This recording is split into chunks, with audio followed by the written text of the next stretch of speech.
प्रिय छात्रों, दोस्तों, जय हिंद, नमस्कार। फ्यूचर कोचिंग क्लासेज के इस ऑनलाइन यूट्यूब चैनल पर आप सभी का एक बार पुनः हार्दिक स्वागत है। जैसा कि हम पिछली कक्षा में गुण स्वर संधि के बारे में पढ़ रहे थे, समझ रहे थे, उनसे संबंधित जो परिभाषा थी उन परिभाषाओं के बारे में हम लोग जान लिए थे और उसके कुछ उदाहरण हम लोग उदाहरण के माध्यम से यह चीज़ समझ गए थे कि गुण स्वर संधि में क्या होता है, कैसे गुण संधि होता है, क्यों होता है। इन सब चीज़ों पर हम लोग डिटेल से पढ़ लिए थे, समझ लिए थे। आज उसी क्रम को आगे बढ़ाते हुए हम बात करने वाले हैं गुण स्वर संधि के उदाहरण। बात करने वाले हैं आज गुण स्वर संधि के उदाहरण। ये उदाहरण आपके परीक्षा की दृष्टि से बेहद इम्पॉर्टेंट है, बहुत ही महत्वपूर्ण उदाहरण है जो आने वाली समस्त प्रतियोगी परीक्षाओं में ये आपको महत्वपूर्ण साबित होंगी। ये सब उदाहरण हमने छांट कर इन उदाहरणों को आप लोगों के सामने संप्रेषित करने का काम करेंगे और इसके बारे में हम लोग जानेंगे कि कैसे ये गुण संधि के उदाहरण में शामिल हुए हैं, क्यों हुए हैं और इनका संधि विच्छेद क्या होता है। तो आइए साथियों, इस गुण स्वर संधि के उदाहरण को समझते हैं। पहले उदाहरण के रूप में आप देख पा रहे हैं स्क्रीन पर, उदाहरण के रूप में है सुरेंद्र। सुरेंद्र का संधि विच्छेद क्या होगा। गुण स्वर संधि के सारे उदाहरण हैं, बस हमको ये ध्यान देना है कि इसका संधि विच्छेद जब पूछा जाएगा तो हम उसका संधि विच्छेद कैसे करेंगे और उनका सही संधि विच्छेद क्या होगा, इसके बारे में हम जानते हैं। सुरेंद्र है तो इसका संधि विच्छेद हो जाएगा सुर प्लस इंद्र। क्या हो जाएगा? सुर प्लस इंद्र और बन जाता है सुरेंद्र। कैसे बन जाता है? सुर शब्द का जो अंतिम वर्ण रा है वहाँ से हम हर्ष आ को ले लेंगे और द्वितीय शब्द का जो प्रथम वर्ण है ई, हर्ष ई, इन आ और ई के योग से क्या बनेगा? ए बनेगा। क्या बनेगा? ए बनेगा। आ और ई के योग में ए बनता है। ऐसा हम लोग गुण स्वर संधि की पहचान में जान लिए थे, उनकी परिभाषा में जान लिए थे। परिभाषा हम लोग फिर से जान लेते हैं। गुण स्वर संधि की परिभाषा क्या होती है? ह्रस्व आ अथवा दीर्घ आ के बाद, ध्यान दीजिएगा, ह्रस्व आ अथवा दीर्घ आ के बाद यदि ह्रस्व ई अथवा दीर्घ ई आए, ह्रस्व उ अथवा दीर्घ उ आए या री आए तो दोनों के मेल से क्रमशः ए ओ अर हो जाता है। ये गुण संधि की परिभाषा है। इन्हीं परिभाषा से हम गुण संधि की पहचान करते हैं। परिभाषा में क्या है कि प्रथम शब्द का जो अंतिम वर्ण होगा वो ह्रस्व आ अथवा दीर्घ आ हो सकता है और द्वितीय शब्द का जो प्रथम वर्ण होगा वो ह्रस्व ई अथवा दीर्घ ई होगा या ह्रस्व उ अथवा दीर्घ उ होगा अथवा री हो सकता है। इन दोनों का जब मेल होगा तो एकादेश किसका होगा? ए ओ अर का होगा। यही गुण संधि होती है, ये गुण संधि की पहचान है या ये हम कह सकते हैं कि ये गुण संधि की परिभाषा है। तो परिभाषा के संदर्भ में हम लोग पिछले क्लास में जान लिए थे, समझ लिए थे। उन्हीं से संबंधित ये आपके सारे उदाहरण हैं। गुण संधि के उदाहरण, पहला उदाहरण सुर प्लस इंद्र के योग से क्या बन जाएगा? सुरेंद्र बन जाएगा। कन्फर्म है। फिर रमेश दिया है, रमा प्लस ईस, रमा प्लस ईस के योग से क्या बनेगा? रमेश। रमा प्लस ईस बराबर रमेश, गुण संधि। ऐसे ही महेश दिया गया है तो महेश का संधि विच्छेद हो जाएगा प्रिय साथियों महा प्लस ईस। क्या हो जाएगा? महा प्लस ईस बराबर महेश। गंगोर में दिया है, ये इंपॉर्टेंट उदाहरण है। गंगोर में गंगा प्लस ऊर्मी, गंगा प्लस ऊर्मी और बन जाएगा गंगोर्मी। ये कई बार पूछा गया है, आप इस उदाहरण को ध्यान दीजिएगा। यहाँ से दीर्घ आ और यहाँ से दीर्घ ऊ, इन दोनों के मेल से ओ हो जाएगा। ऊर्मी का मतलब होता है तरंग या लहर। इतरेतर, ये भी इम्पोर्टेंट उदाहरण है। इसका संधिविच्छेद हो जाएगा इतर प्लस इतर। क्या हो जाएगा? इतर प्लस इतर बराबर इतरेतर। इतरेतर हो जाएगा। विवाहेतर, तो इसका भी ठीक वैसे ही हो जाएगा जैसे इतरेतर का हुआ है, विवाह प्लस इतर। ये चीज़ आप ध्यान दीजिएगा। एक मिनट, इस गलती को हम वापस लेते हैं। यहाँ इतर ही होगा, दीर्घ ई मत करिएगा। इतर प्लस इतर बराबर इतरेतर। ठीक ऐसे ही विवाह प्लस इतर बराबर विवाहेतर। देखिए शिक्षणेतर दिया गया है, तो इसका हो जाएगा क्या? शिक्षण प्लस इतर। शिक्षण प्लस इतर क्या हो जाएगा? शिक्षणेतर। काव्येतर दिया गया है, तो इसका हो जाएगा संधिविच्छेद काव्य प्लस इतर। क्या हो जाएगा? काव्येतर हो जाएगा। इतरेतर, विवाहेतर, शिक्षणेतर, काव्येतर, यानी कि सब में देखिए इतर इतर दिख रहा है।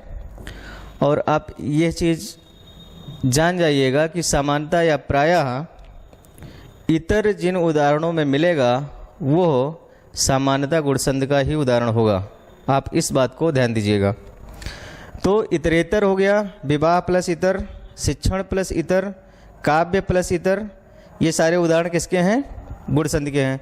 ऐसे ही साहित्येतर दिया गया है, तो आप इसका संधिविच्छेद करेंगे साहित्य प्लस हम यहाँ लिख दे रहे हैं साहित्य प्लस इतर। साहित्य प्लस क्या हो जाएगा? इतर हो जाएगा। साहित्य प्लस इतर के योग से साहित्येतर बनेगा। साहित्येतर, ध्यान दीजिएगा, साहित्येतर है। साहित्य प्लस इतर बराबर साहित्येतर बनेगा।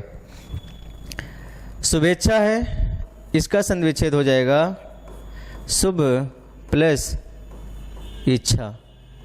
शुभ प्लस इच्छा बराबर शुभेच्छा। आप यहाँ हर्ष ई ही करेंगे, दीर्घ ई नहीं करेंगे। इस बात को आप ध्यान दीजिएगा। ठीक। स्वेच्छा है, स्व प्लस इच्छा।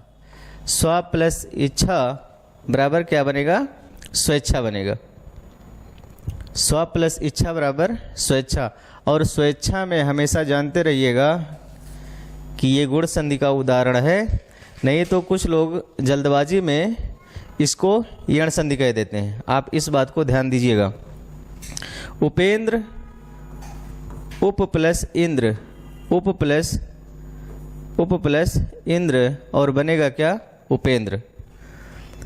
शिवेंद्र, शिव प्लस इंद्र हो जाएगा।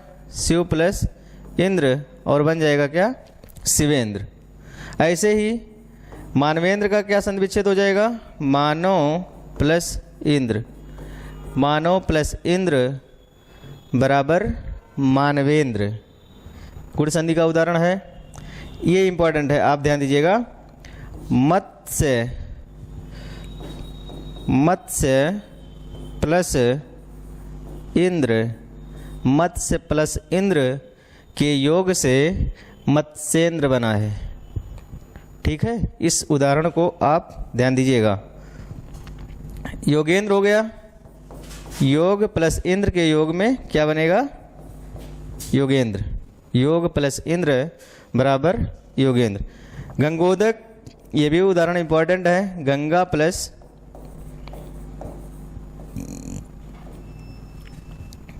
प्लस उदक बराबर गंगोदक। इस इम्पोर्टेंट को ध्यान दीजिएगा, इस उदाहरण को आप इम्पोर्टेंट कर लीजिएगा। गंगा प्लस उदक बराबर गंगोदक। अब एक चीज़ आप यहाँ ध्यान दीजिए, यदि इच्छा आए किसी शब्द के अंत में, देखिए इच्छा जुड़ा हो या इंद्र जुड़ा हो, तो सामान्यता या प्रायः ज़्यादातर आपके उदाहरण गुण संधि में ही मिलेंगे। ठीक ऐसे देखिए, ये इम्पॉर्टेंट है। राकेश, इसका संधि विच्छेद हो जाएगा राका प्लस ईस। क्या हो जाएगा? राका प्लस ईस बराबर राकेश। अब ईस को लिखते समय आप दीर्घ ई ही करेंगे, हर्ष ई मत करिएगा, क्योंकि ईस होता है, इस नहीं होता है। राका प्लस ईस बराबर राकेश। यहाँ से दीर्घ आ जाएगा, यहाँ से दीर्घ ई हो जाएगा, आ प्लस ई के मेल से ए बन जाएगा, तो ये बन जाएगा क्या? राकेश। उमा प्लस ईस, उमा प्लस ईस बराबर उमेश। मिथिलेश, मिथिला हो जाएगा, क्या हो जाएगा? मिथिला, मिथिला प्लस ईस और बराबर बनेगा क्या? मिथिलेश। ऐसे ही बिमलेश है तो बिमला, बिमला प्लस ईस बराबर क्या बन जाएगा? बिमलेश। द्वारकेश है तो आप इसकी वर्तनी द्वारका प्लस ईस लिखेंगे। द्वारका प्लस ईस, द्वारका प्लस ईस के योग से द्वारकेश बना है, इसको इंपॉर्टेंट करिएगा। द्वारका प्लस ईस बराबर द्वारकेश होता है। यहाँ तक की बातें कन्फर्म हो रही है ना? अब देखिए भोजनेच्छुक दिया गया है, तो इसका संधि विच्छेद जब करेंगे तो भोजन है, भोजन प्लस इच्छुक, भोजन प्लस इच्छुक बराबर क्या बनेगा? भोजनेच्छुक। भोजन प्लस इच्छुक बराबर भोजनेच्छुक। उपेक्षा दिया गया है, उपेक्षा दिया गया है तो आप इसका संधि विच्छेद करेंगे उप प्लस इच्छा, उप प्लस इच्छा। अब यहाँ हर्ष ई ना लिखिएगा, बल्कि यहाँ दीर्घ ई होगा, इच्छा होता है। उप प्लस इच्छा बराबर उपेक्षा। ऐसे ही अपेक्षा है तो यहाँ अप प्लस इच्छा हो जाएगा। क्या हो जाएगा? अप प्लस इच्छा। अप प्लस इच्छा के योग से अपेक्षा बनता है। ये किस संधि का उदाहरण है? गुण स्वर संधि का उदाहरण है। परमेश्वर है, परमेश्वर आसान सा उदाहरण, परम, परम प्लस ईश्वर, परम प्लस ईश्वर और बराबर हो जाएगा परमेश्वर। ठीक ऐसे महेश्वर है तो महा प्लस ईश्वर कर दीजिए, महा प्लस ईश्वर और बनेगा क्या? महेश्वर। अब एक बात ये ज़्यादातर उदाहरण में दिख रहा है, ईश या ईश्वर, ईश या ईश्वर आपको ज़्यादातर गुण संधि के उदाहरण में मिलेंगे। तो इस बात को आप ध्यान दीजिएगा, उनका संधि विच्छेद करिएगा और इन शब्दों के योग में यदि कोई शब्द बना हुआ है तो आप जान जाइएगा कि गुण संधि के उदाहरण हो सकते हैं। बाकी नियम तो हमने बताया ही, नियम के बारे में आप जान ही रहे हैं। तो इस तरह से इस उदाहरण के बारे में हम लोग जाने और इनका संधि विच्छेद क्या होता है, उनके संधि विच्छेद को हम लोग जान लिए हैं। यदि आप इसका स्क्रीनशॉट लेना चाहें तो ले सकते हैं।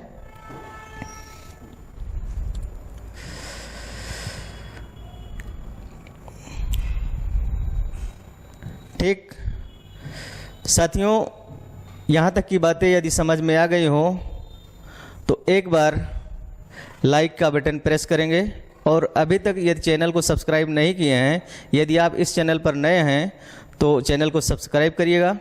बढ़ते हैं हम आगे।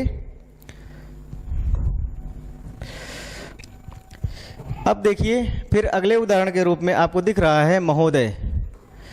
जैसा कि खूब पूछा भी जाता है महोदय में कौन सी संधि है, तो आप जानते रहिएगा इसका संधि विच्छेद क्या होता है? महा प्लस उदय। महा प्लस उदय इसका संधि विच्छेद होता है और बन क्या जाता है महोदय।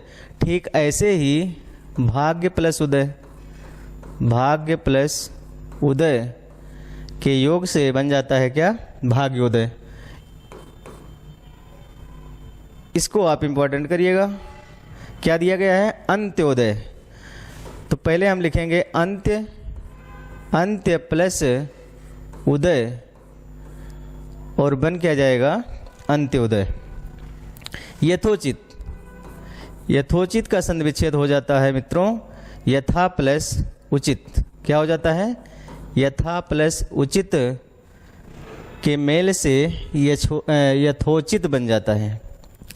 ठीक, आगे बढ़ते हैं। व्यंग्योक्ति, व्यंग्योक्ति दिया है तो एक शब्द है इसमें व्यंग, व्यंग प्लस उक्ति और बन क्या जाएगा व्यंग्योक्ति।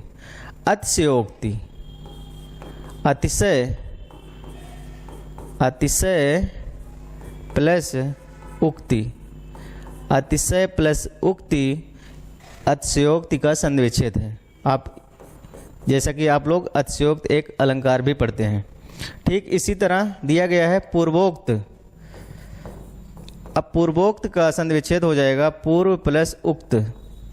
क्या हो जाएगा पूर्व प्लस उक्त और बन क्या जाएगा पूर्वोक्त। चरमोत्कर्ष, चरम प्लस उत्कर्ष, चरम प्लस उत्कर्ष के योग में क्या बनेगा चरमोत्कर्ष।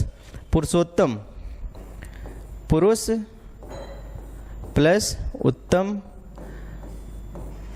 पुरुष प्लस उत्तम यानी पुरुष और उत्तम के योग से पुरुषोत्तम बन जाएगा। उदाहरण किसका है गुण संधि का। जीर्णोद्धार, जीर्ण प्लस उद्धार, जीर्ण प्लस उद्धार और बनेगा क्या जीर्णोद्धार। आप इस बात को ध्यान दीजिएगा कि शुद्ध अशुद्ध शब्द में ये पूछा जाता है दा के नीचे हलंत रहेगा, दा के नीचे हल रहेगा और हल लगाकर हम लिखेंगे तो उसकी शुद्ध वर्तनी यही होगी, शुद्ध शब्द यही होगा जीर्णोद्धार। जीर्ण प्लस उद्धार से बना है जीर्णोद्धार। कौन सी संधि है गुण स्वर संधि है। ग्रामोत्थान, ग्राम, ग्राम प्लस उत्थान, ग्राम प्लस उत्थान के योग से क्या बन जाएगा ग्रामोत्थान। ठीक, लंबोदर, जैसा कि आप बहुव्रीहि समास का उदाहरण जानते भी हैं। लंबोदर ये हो जाएगा लंबा प्लस उदर, लंबा प्लस उदर और बनेगा क्या लंबोदर। हर्षोल्लास, हर्ष और योग में क्या होगा उल्लास,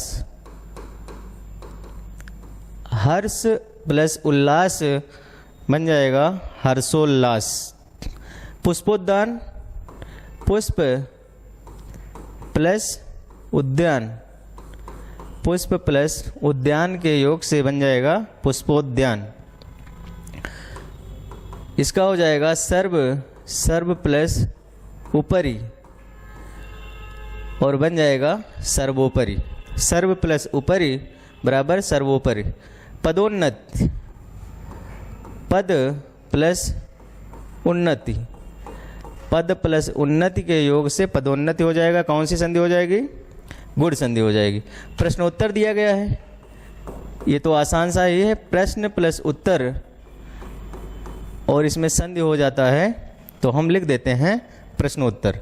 ऐसे ही पश्चिमोत्तर है तो एक शब्द पश्चिम है और प्लस में क्या है उत्तर। साथियों पश्चिमोत्तर, पश्चिम प्लस उत्तर और बन क्या जाएगा पश्चिमोत्तर।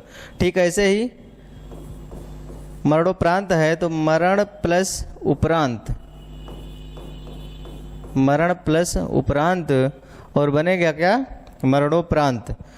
दीपोत्सव है तो इसका संधि विच्छेद हो जाएगा दीप प्लस उत्सव। क्या हो जाएगा दीप प्लस उत्सव बराबर हो जाएगा दीपोत्सव। दीपोत्सव में कौन सी संधि गुण स्वर संधि। सर्वोत्तम है सर्व सर्व प्लस उत्तम और वन क्या जाएगा, सर्वोत्तम। सर्व प्लस उत्तम बराबर सर्वोत्तम। ठीक। सूर्योजा, तो इसमें इसका संधिविच्छेद हो जाएगा सूर्य प्लस ऊर्जा। सूर्य प्लस ऊर्जा। अब ऊर्जा लिखने में आप दीर्घ ऊ लिखेंगे, हरस ऊ नहीं लिखेंगे। ऊर्जा नहीं होता है, ऊर्जा होता है। क्या होता है, ऊर्जा। सूर्य प्लस ऊर्जा बराबर सूर्योर्जा। ऐसे ही महोर्जा का हो जाएगा महा प्लस ऊर्जा। महा प्लस ऊर्जा बराबर महोर्जा। ये क्या है, पूर्णोपमा है, तो पूर्ण प्लस उपमा। पूर्ण प्लस उपमा और इनके योग से कौन सा शब्द बन जाएगा, पूर्णोपमा। कौन सी संधि, गुण संधि। प्र प्लस उन्नति, इसका संधि विच्छेद हो जाएगा मित्रों, प्र प्लस उन्नति और बन क्या जाएगा, प्रोन्नति। प्र से जब प्र का जो अंतिम वर्ण है वो आ है, हरस आ है, और द्वितीय शब्द का जो प्रथम वर्ण है हरस ऊ है। आ प्लस ऊ के योग से ओ हो जाएगा और बन क्या जाएगा, प्रोन्नति। अरुणोदय, अरुणोदय का संधि विच्छेद हो जाएगा अरुण प्लस उदय। क्या हो जाएगा, अरुण प्लस उदय और बन क्या जाएगा, अरुणोदय। ये इंपॉर्टेंट करिएगा। ऊष्ण, इसका हो जाएगा ऊष्ण प्लस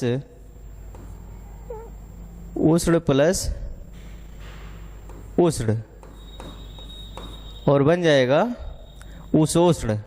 ये इंपॉर्टेंट है, स्टार करिएगा। अगला है सप्तर्षि।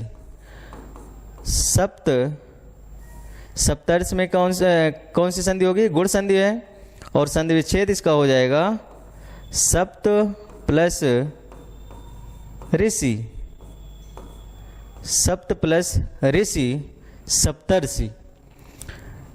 सप्त वाले शब्द का जो अंतिम वर्ण होगा वो हरस्व आ होगा, और ऋषि का जो पहला वर्ण है री है। हम लोग गुण संधि की पहचान में ये भी जान चुके हैं कि आ अथवा आ के बाद, हरस्व अथवा दीर्घ आ के बाद यदि री का योग होता है तो दोनों के मेल से आता है अर हो जाता है।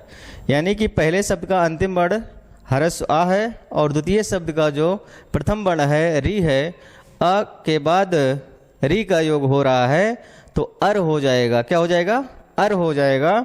इसलिए सप्त प्लस ऋषि सप्तर्ष का संधि विच्छेद हो जाएगा।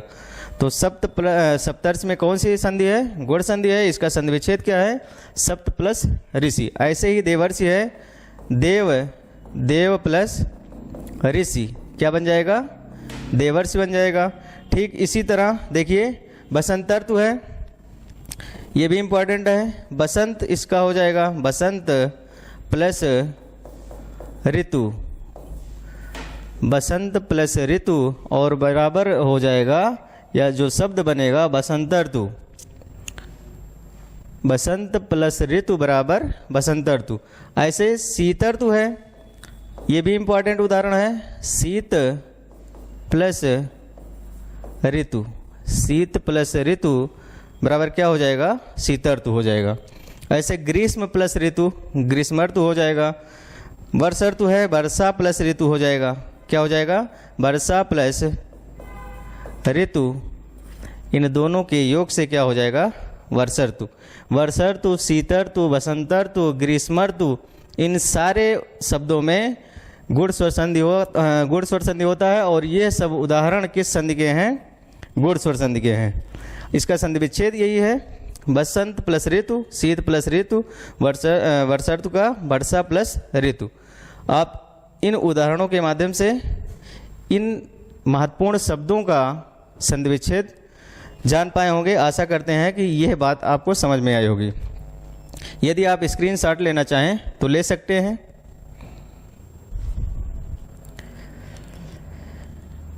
ठीक, आगे बढ़ते हैं। इसी से संबंधित और उदाहरण देखते हैं।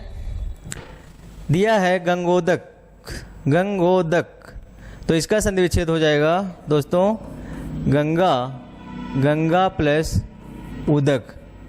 गंगा प्लस उदक बराबर क्या हो जाएगा, गंगोदक। ये कैसे बना है देख लीजिए। पहले शब्द का जो अंतिम वर्ण है दीर्घ आ है और द्वितीय शब्द का जो प्रथम वर्ण है ह्रस्व है। और हम लोग इस गुण संधि के नियम में ये जान लिए थे कि अ अथवा आ के बाद यदि ह्रस्व उ अथवा दीर्घ उ आए तो इनके योग में ओ बनता है। गुण संधि की पहचान भी है। तो देखिए आ प्लस उ मिल रहा है तो यहाँ ओ हो जाएगा। गंगा प्लस उदक बराबर क्या बन जाएगा, गंगोदक। ऐसे ही जलोष्मा है तो इसका संधि विच्छेद हो जाएगा जल प्लस ऊष्मा, जल प्लस ऊष्मा और बराबर क्या बन जाएगा, जलोष्मा। ये भी गुण संधि का उदाहरण है। एक उदाहरण और देखते हैं, ये भी इम्पोर्टेंट है, इसको आप स्टार करिएगा, कई बार पूछा गया है। इसका संधि विच्छेद हो जाएगा 9 प्लस ऊढ़ा, 9 प्लस ऊढ़ा और बराबर बन जाएगा नवोढ़ा। नवोढ़ा वाक्यांश के लिए एक शब्द में भी पूछा जाता है। इसका अर्थ होता है नई नवेली दुल्हन या हाल ही में जिसकी शादी हुई हो उसे हम कहते हैं नवोढ़ा। तो इसका संधि विच्छेद 9 प्लस ऊढ़ा। पूछा जाए कौन सी संधि होगी तो गुण संधि होगी। इस प्रकार इन सारे उदाहरण के माध्यम से हम लोग यह जान पाए, यह समझ गए कि इन सब उदाहरणों के, इन सब शब्दों के संधि विच्छेद क्या होंगे और कौन सी संधि होगी। तो आशा करते हैं कि आप लोगों को इन सब गुण संधि से संबंधित सारे उदाहरण समझ में आए होंगे, इसके संधि विच्छेद समझ में आ गए होंगे। मिलते हैं अगले सेशन में, अगली कक्षा में। तब तक के लिए जय हिंद, नमस्कार।